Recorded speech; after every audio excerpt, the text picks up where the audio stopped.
In today's episode, we're out here taking a look at the 2017 Kia Optima Plug In Hybrid. As a brand, Kia has been changing a great deal over the past decade. They've become much more reliable and much more stylish.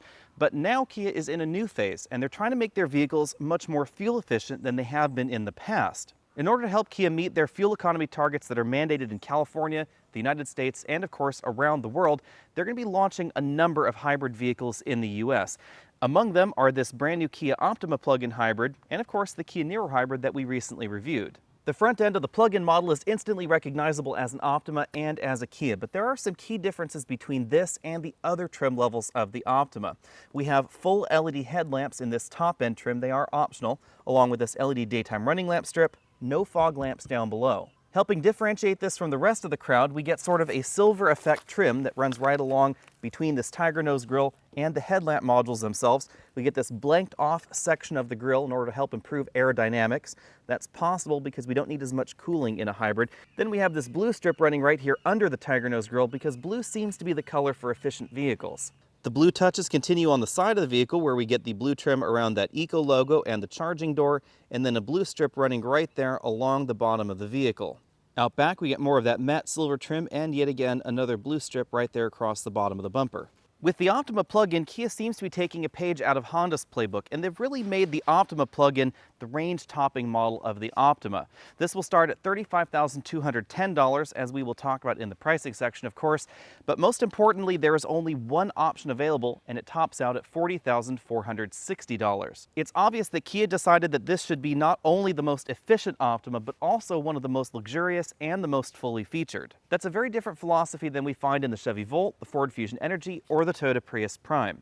Those vehicles are available in much less expensive trims, but you won't find the same kind of features, options, or luxury touches in those vehicles as we do in the Optima. At 191.1 inches long, the Optima slots right between the Accord and the Altima in terms of overall length. This is a little bit shorter than the Honda, a little bit longer than the Nissan. In terms of comparisons within the Kia lineup, this is notably shorter than the Kia K900 and a little bit shorter than the Kia Cadenza. The Cadenza competes with the Toyota Avalon as well as the Lexus ES, and this slots in just a notch below that. But in many ways, I could see comparing this top-end plug-in hybrid model to the Kia Cadenza because the feature set in this cabin, as well as the price tag, is actually a little bit close to that top-end Cadenza as well. Once upon a time, the midsize sedan was the family vehicle, but times are changing and a lot of families seem to be moving over to midsize and compact crossovers instead. As a result, we're seeing some evolution in the overall shape of the midsize sedan. Roof lines are starting to drop back here in the rear seat area, and we're getting more of an overall coupe-like profile that's really accentuated in the Optima with this silver strip that runs right down here towards the trunk lid. This is the same sort of styling choice that we see in entries like the Ford Fusion. Obviously, this design makes the average midsize sedan more attractive than it was in the past and a little bit less family car looking than something like a Honda Accord with its more straight roofline. However, it does reduce practicality in the rear seat area. Out back, we find LED tail lamp modules with a sort of Angry Birds tilt towards the inside right there, well-integrated parking sensors, and again, that blue strip that runs right there across the back. Further tagging this as the green model, we have an Eco plug-in logo right here next to the EX badge on the trunk lid. In something of an unusual move for Kia, there are now 5 different drivetrains available in the Optima. Things start out with the 2.4-liter engine that we find in most Optimas out on the road. Then, of course, there is the 1.6-liter turbocharged Eco trim that we've driven in the past. It provides the best fuel economy in the regular non-hybrid models. The gasoline-only models top out with a 2-liter 4-cylinder turbocharged engine that produces the most horsepower in the Optima lineup. And then we get 2 slightly different hybrid systems. The standard hybrid model pairs a 2-liter 4-cylinder Atkinson cycle engine with a 50 horsepower electric motor to give you 193 horsepower total. Then we have the plug-in hybrid, which uses essentially the same 4-cylinder engine but a more powerful 66 horsepower electric motor to give you 202 horsepower combined. In addition to the electric motor, the plug-in hybrid model swaps out the 1.6 kilowatt-hour lithium polymer battery pack for one that's rated for 9.8 kilowatt hours usable. That's enough battery power to give you 29 miles of range according to the EPA, and combined fuel economy scores of 40 miles per gallon on gasoline, 103 mpge if you're operating in the electric-only mode. Unlike the General Motors, Chrysler, Ford, and Toyota hybrids, we don't find a planetary gear set power split style transmission under the hood. Instead, this uses a 6-speed dual clutch transmission that's very similar to the DSG transmissions that Volkswagen uses. It's a little bit more common to find dual clutch transmissions on performance vehicles, but there's a reason we find it under the hood of a hybrid vehicle. In addition to shifting much faster than a traditional automatic, and that's why we find them in performance vehicles, they're also notably more efficient than a traditional automatic. And according to Hyundai and Kia, they have found that this transmission design is actually more efficient in a variety of different driving circumstances than those power split style transmissions. Traditionally, the downside to dual clutch transmissions is that they felt more like a manual transmission out on the road, especially in low-speed maneuver situations. But the hybrid system actually compensates for that, because instead of just having to drag the clutch in order to move the vehicle forward, it can actually use the electric motor. That means that in low-speed crawl situations or stop-and-go traffic, this vehicle does not have to continually slip its clutch like a vehicle that uses a dual clutch transmission but is not a hybrid. The battery is charged via this standard J1772 charging port right here on the front driver's side of the vehicle, just below the Eco plug-in logo. If you have access to a level 2 or 240 volt charger, charging will take about 3 hours. If you're charging this on 120, it'll take about 9 hours. That's because we have an onboard 3.3 kilowatt charger, not a 6.6 like we find in the Kia Soul EV. Front seat comfort comes in at 10 out of 10 points. We're in the top end trim, which has not only the 4-way adjustable lumbar support for the driver, but also a power passenger seat with 2-way lumbar support over there. We of course have a tilt telescopic steering column with a large range of motion and a 2-position memory seat for the driver. The plug-in Optima is available with or without this large panoramic moonroof that our model has. Keep in mind the panoramic moonroof does reduce the headroom both up front and in the back. In the back seats, legroom is very generous thanks to the overall size of the Optima. I have about 6 inches of legroom left sitting right here behind myself. As I said earlier, however, the sexy profile does reduce headroom, and my head is touching the ceiling. Keep in mind, again, we are in the model with the optional panoramic sunroof, and that does cut down the room just a little bit. If I move over to the middle seat, that reduction in headroom is definitely noticeable.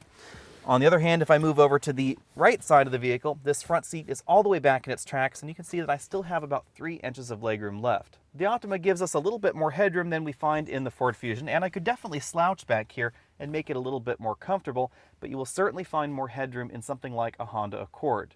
Rear seat passengers get a fold-down center armrest with 2 large cup holders, but one thing worth noting is that the plug-in hybrid model does not get a folding rear seat like we find in the gasoline-only trims.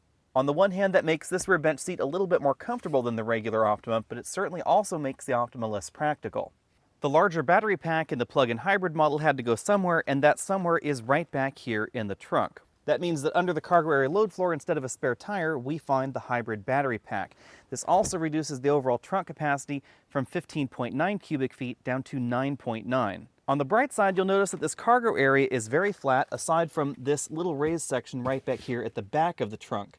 The resulting shape of the cargo area is much more practical than what we find in the Ford Fusion Energi, although again, we don't have any trunk pass-through.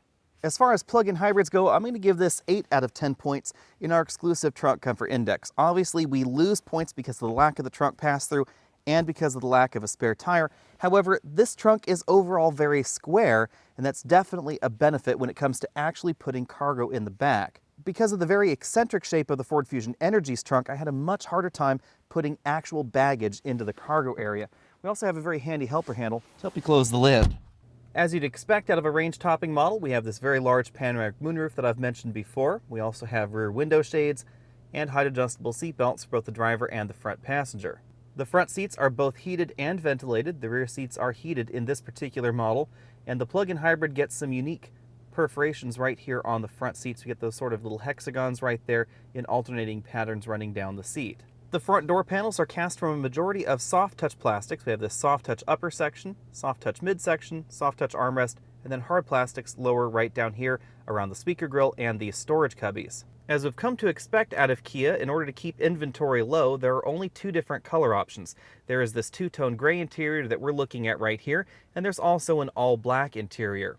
In addition to limiting the interior color variations, there are also only 4 exterior colors at this time for the plug-in hybrid model. The dashboard is a soft-touch injection molded part with this faux stitching right here. This is actually injection molded into the design. It's not actually stitched. We have this metallic effect strip that runs all the way across the dashboard. The lower portion of the dashboard is made from hard-touch plastic like we see in most mid-size sedans. We have a moderately sized bin-style glove compartment that I was able to fit a large tablet computer inside. Because we're in the top-end model, we have a center channel speaker as well as 2 other speakers in the dashboard, and the charge indicator light for the plug-in charging system is right here.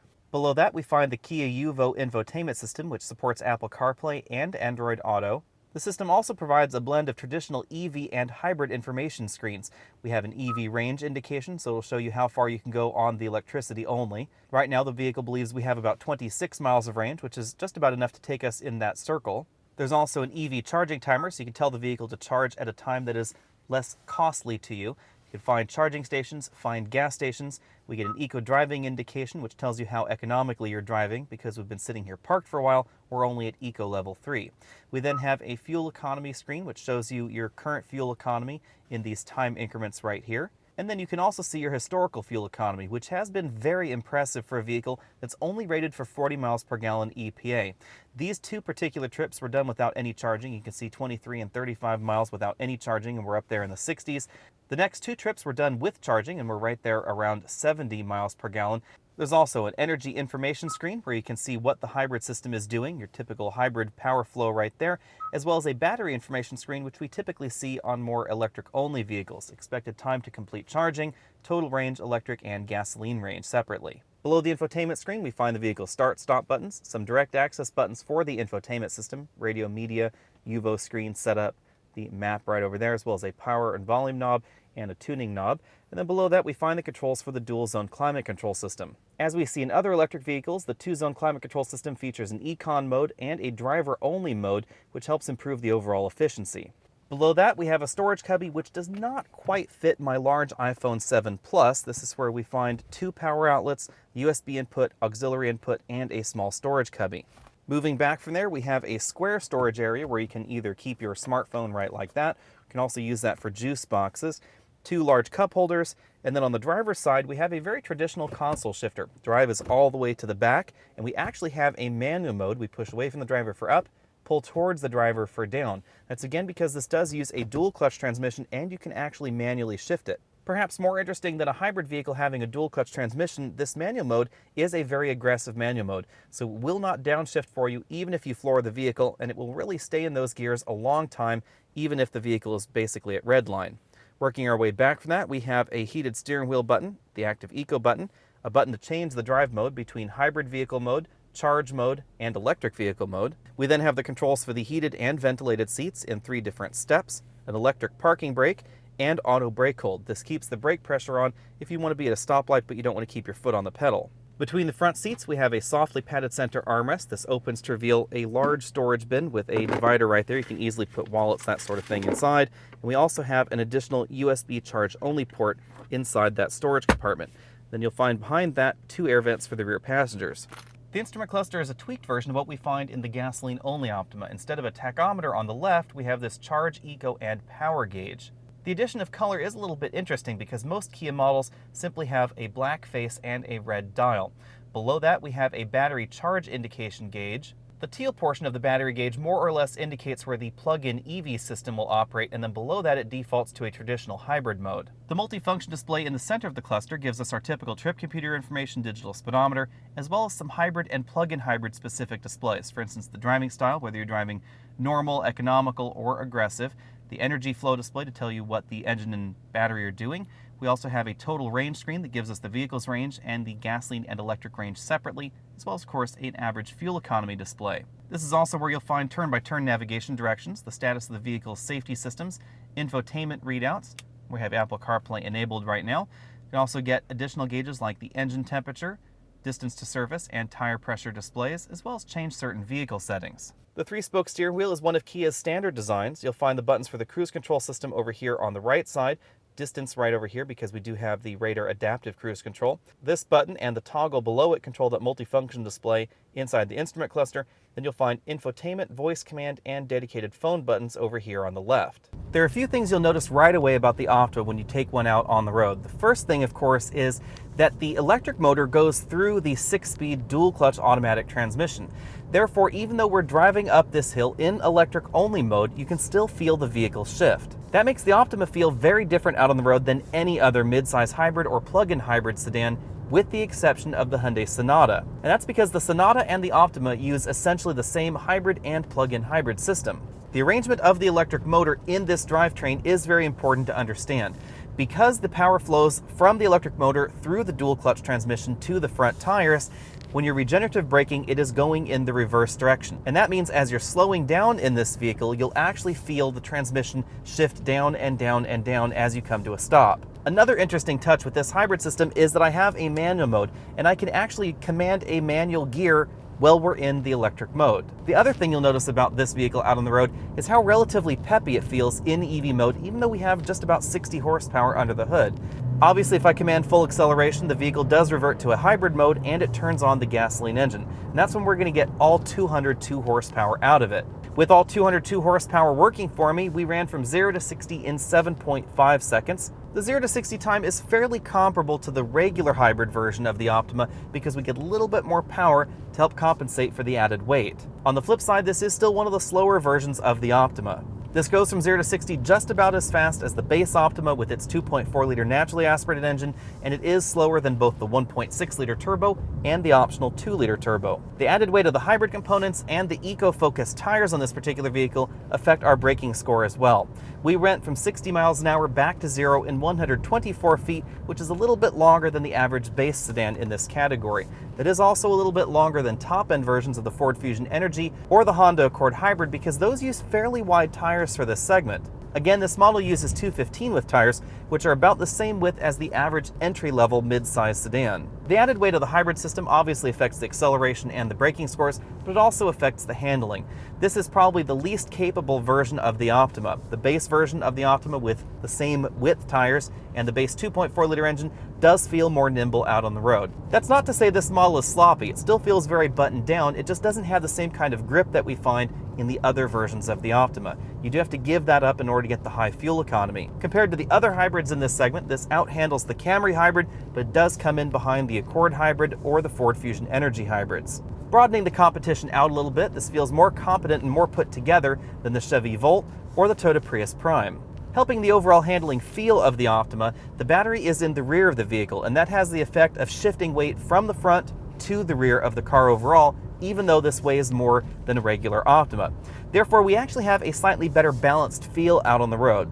Although again, this is not quite as nimble as the base model of the Optima, it does feel a little bit less nose heavy. So if you're pushing this vehicle a little harder out on your favorite winding mountain road, the front end is going to feel a little bit more willing to turn in versus the regular Optima. Out here on this gravel road, the plug-in hybrid Optima delivers a much more polished ride than I had expected, because the SX version of the Optima has a fairly firm ride, and of course it has those low-profile tires, which also affect the way the vehicle handles bumps out on the road. The plug-in hybrid, on the other hand, uses slightly higher aspect ratio tires, and of course they're narrower. These are 215 width tires, because as I've said before, tires really do affect the fuel economy to a great degree. All that put together gives the Optima plug-in an A when it comes to ride very easily. Back out here on the paved road, the suspension tuning, the tire selection, and logically the added weight of the plug-in hybrid system itself improve the overall ride score, and I'm definitely going to give this an A when it comes to the ride. This is exactly the kind of suspension that I would choose if I were looking for a vehicle for long highway journeys. In terms of overall cabin noise, we scored 70 decibels at 50 miles an hour, which makes this just a little bit quieter than the 1.6-liter Eco version we recently tested. That makes this among the quietest sedans in the mid-size category, easily gets an A+ here as well. Perhaps the most unexpected score for this Optima is the fuel economy, because the Optima has never really been known about impressive fuel economy, and that's very different for this model. Although this model has been EPA rated for 40 miles per gallon combined when the hybrid system is not operating, we've actually been getting an impressive 50 miles per gallon without charging the battery. As we usually do when we test plug-in hybrids, I split my week, and the first part of the week we did not charge the vehicle at all. We just drove it as if it were a regular hybrid. The second half of the week, I charged the vehicle whenever I could. I charged it at home overnight, and I was able to charge it at work during the day as well. That gave us a week-long average of 60 miles per gallon, which was very, very impressive.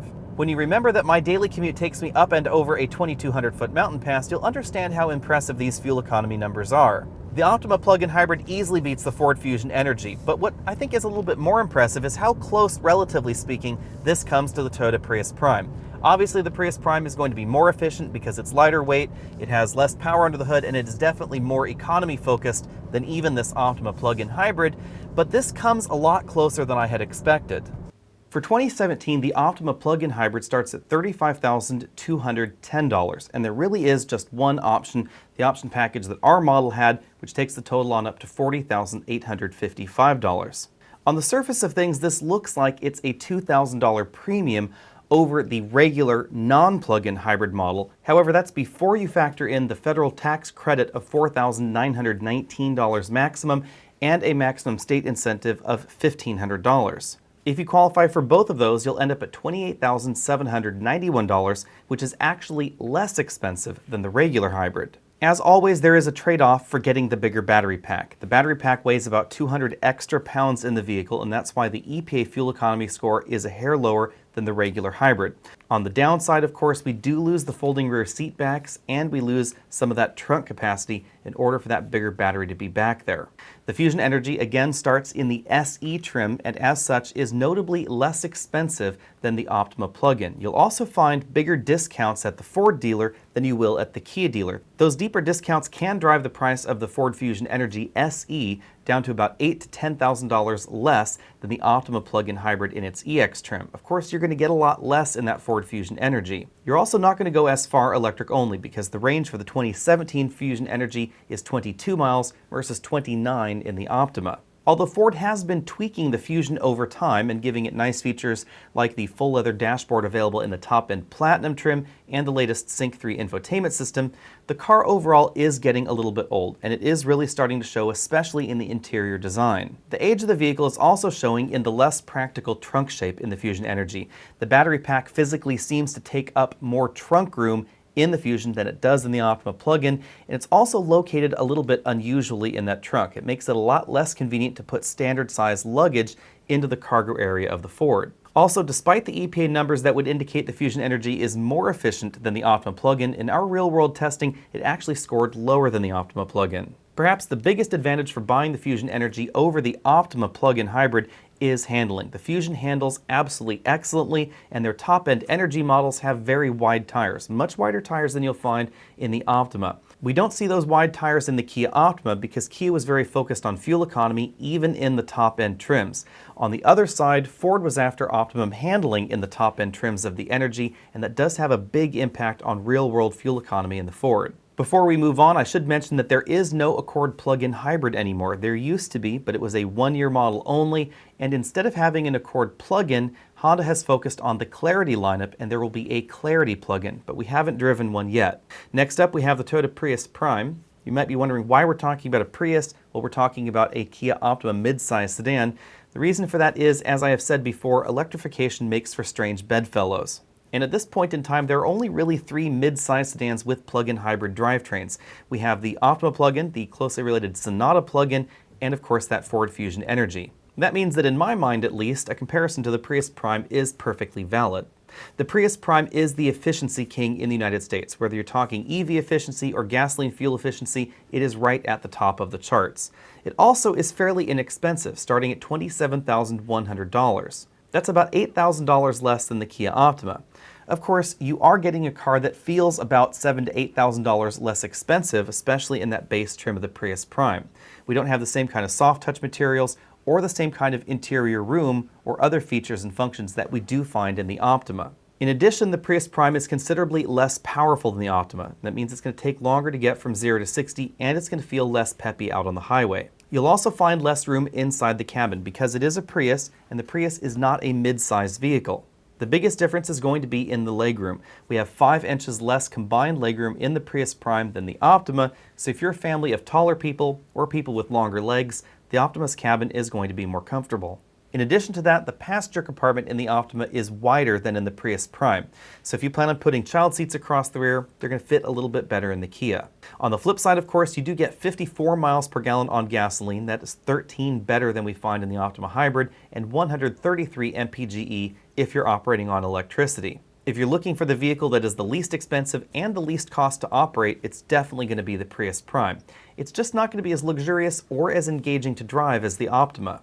Next up, we have the Audi A3 e-tron, which ranges between $38,900 and about $52,800 if you check all of the option boxes. Interestingly enough, the drivetrain that we find under the hood of the Audi A3 e-tron and the Kia Optima plug-in are themed very similarly.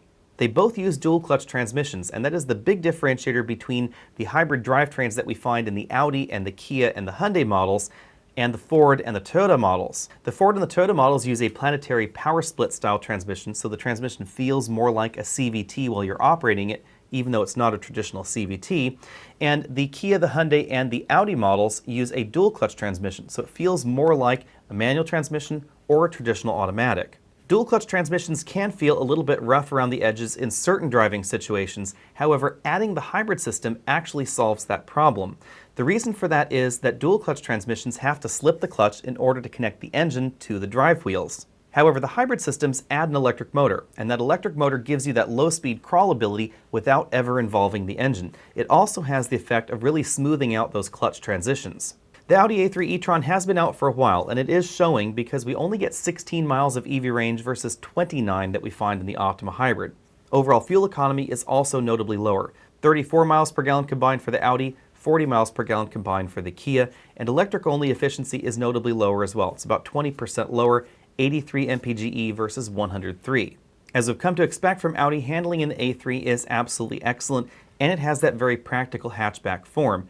However, because it's a luxury car, you're going to pay an awful lot more for it, and it's also smaller overall than the Optima Plug In. We get about 4.5 inches less combined legroom. Last up, we have one of the trickier competitors to the Kia Optima Plug In, the Hyundai Sonata Plug In. The Sonata Plug In ranges from $34,600 to $38,600 depending on which one you get. Part of what makes the Sonata a tricky competitor to the Optima is that they're very closely related. The Optima and the Sonata use essentially the same hybrid drivetrain under the hood. They also share a great deal when it comes to the overall design of the vehicle underneath the skin. In an interesting twist, the Sonata plug-in hybrid is actually the less expensive alternative, because Hyundai is not seeing that plug-in hybrid model necessarily as the range-topping model, although you can get the Sonata in their limited trim. That means that you can get the Sonata with fewer features than we see in the Kia Optima. Most notably, that base model will have cloth seats. Oddly enough, the top-end trim will also not have the same level of feature content that we find in the top-end trim of the Optima. Most notably, we don't have the four-way adjustable lumbar support or the LED headlamps. Now, some of that may change for 2018 because Hyundai has decided to refresh the Sonata, and they're giving it a tweaked interior and a tweaked exterior to try and make it a little bit more fresh and a little bit more modern. They're also adding a few extra features into the cabin that we haven't seen before. Even though those changes are happening, I don't suspect my bottom line between the Optima and the Sonata will change too much. In reality, it ends up being a personal preference, whether you like the style of the Optima or the style of the Sonata, because again, they're very, very closely related. They drive very similarly, the hybrid systems are identical. Now personally, I prefer the interior and exterior styling of the Optima at the moment, although I do think the new 2018 Sonata has a very attractive exterior look.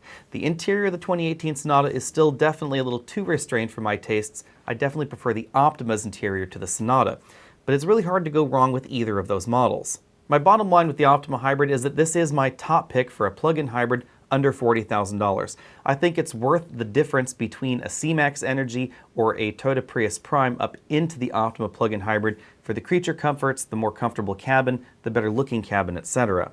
I would also personally rather buy the Optima plug-in hybrid to the Audi A3 e-tron hybrid because of the increased efficiency and the larger and more practical back seat. Choosing between the Optima plug-in hybrid and the Sonata plug-in hybrid is a little bit tricky, so I would say that the Sonata plug-in hybrid is my runner-up in this particular segment. I'd also recommend that if you're shopping for the regular hybrid version of the Optima, give the plug-in hybrid a good long look. You don't lose that much in practicality, but you do gain the bigger battery pack, the ability to operate in EV mode, the tax credits, etc. There really isn't much of a financial penalty in most states to get that plug-in hybrid versus the regular hybrid, and in states like California, it actually will be less expensive. Of course, you are giving up a little bit of trunk space, so if you're not able to do that, then it wouldn't be a good model for you. But for the rest of the folks out there, again, give that plug-in hybrid a try. Thanks for taking the time to check out this video. Again, I'm Alex Dykes. Be sure and stay tuned. We should have a full review on the Kia Niro hybrid coming next week as well. Go ahead and click those related videos down there at the bottom of your screen. Be sure and subscribe to this channel so you can be updated on all of our latest videos. You can also find us over at patreon.com if you want to support this channel. I'll see you next week.